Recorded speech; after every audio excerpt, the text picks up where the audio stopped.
What's going on, boys and girls? What's up, world? Austin John Plays here, and today we're going to be taking a look at a reputable Japanese publication that is rumoring that we're going to be getting a Switch Mini in 2019. This article is coming translated from Nintendo Everything, and it says that Nikkei claims that a smaller Switch is coming, and Nintendo is planning a new service for this year. In a new report today, Japanese publication Nikkei claims to have information regarding Nintendo's future plans for the Switch. According to the outlet, a smaller version of the Switch is in the works and may release as early as this year. Nikkei also claims that Nintendo is readying some sort of new service for this year aimed at game enthusiasts. However, further details were not provided. We're taking measures as for what is to come, one of those being a smaller version of the Switch. The company said that it couldn't comment on their plans for the product, but has informed multiple suppliers and game developer companies that they're intending to release them as early as 2019. According to their affiliates, they are miniaturizing the console with portability and playing outdoors in mind, as well as cutting features to reduce the price and expand the user base. The Switch's monthly online service launched in 2018 and plan to launch a new service aimed at game enthusiasts willing to pay more sometime in 2019.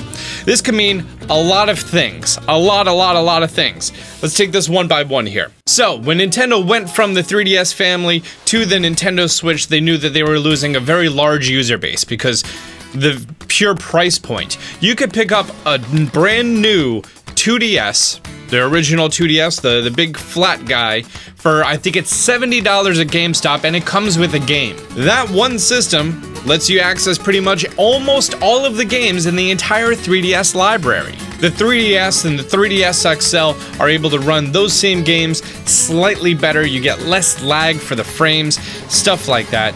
But as far as that goes, like, we're talking about people being able to pay $70 to get access to the games. Now they have to fork over $300. That's a huge difference, and because of that, they know that they're losing out on a portion of the market. 3DS sales continue to happen.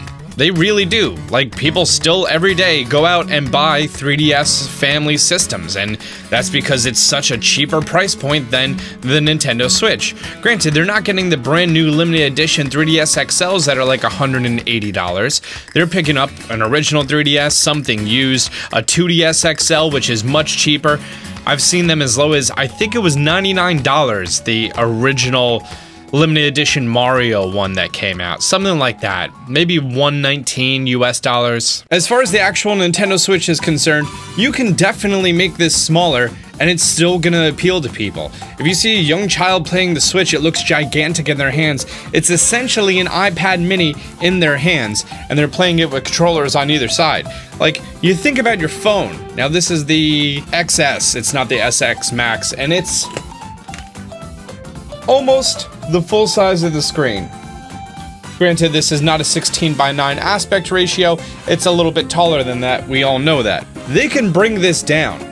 If they remove some of the bezel, and if they shrink the screen size, they're able to get it that way. This thing would be much smaller, maybe about yay big by yay tall.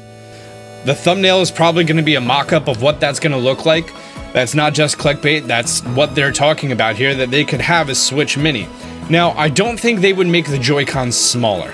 I have tiny girl hands in the first place, and the Joy-Cons fit pretty nicely in them. Even a small child is still able to, like, hold on to this pretty well. Whatever they do, I feel like they're gonna make it so that way the original Joy-Cons are still gonna be able to be used in the new, smaller Nintendo Switch, which it's gonna look a little weird.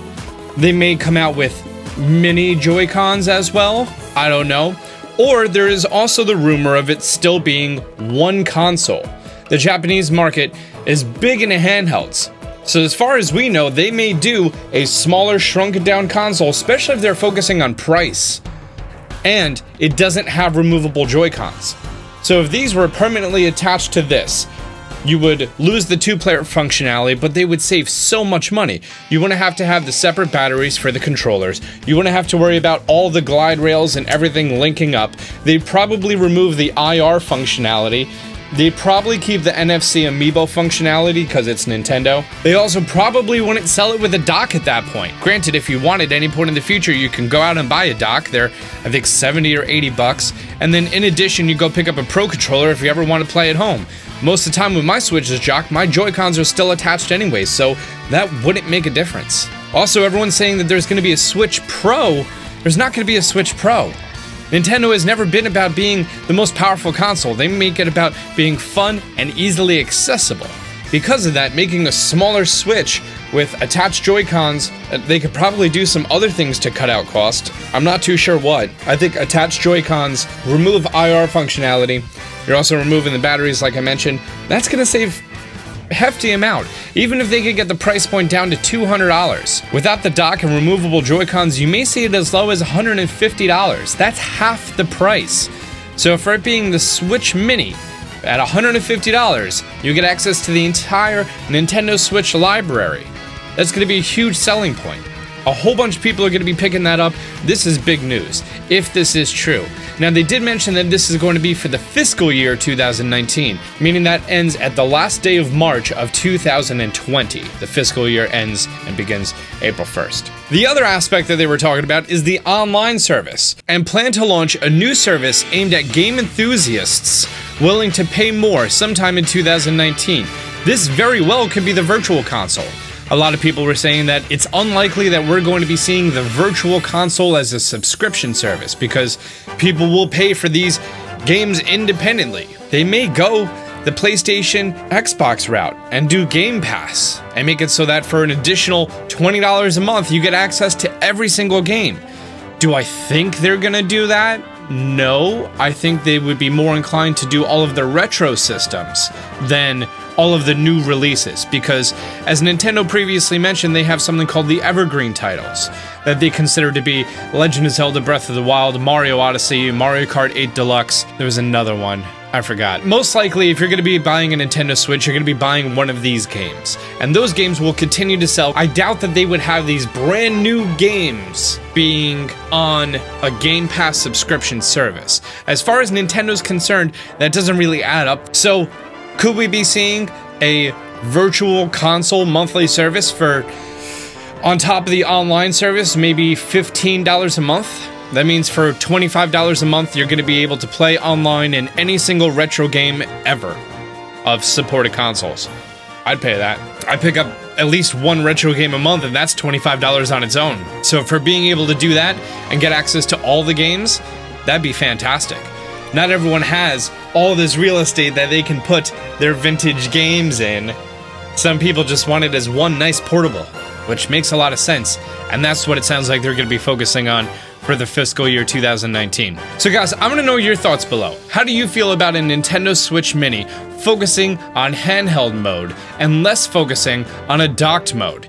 And in addition, how do you feel about being able to pay a certain amount for Virtual Console for unlimited games?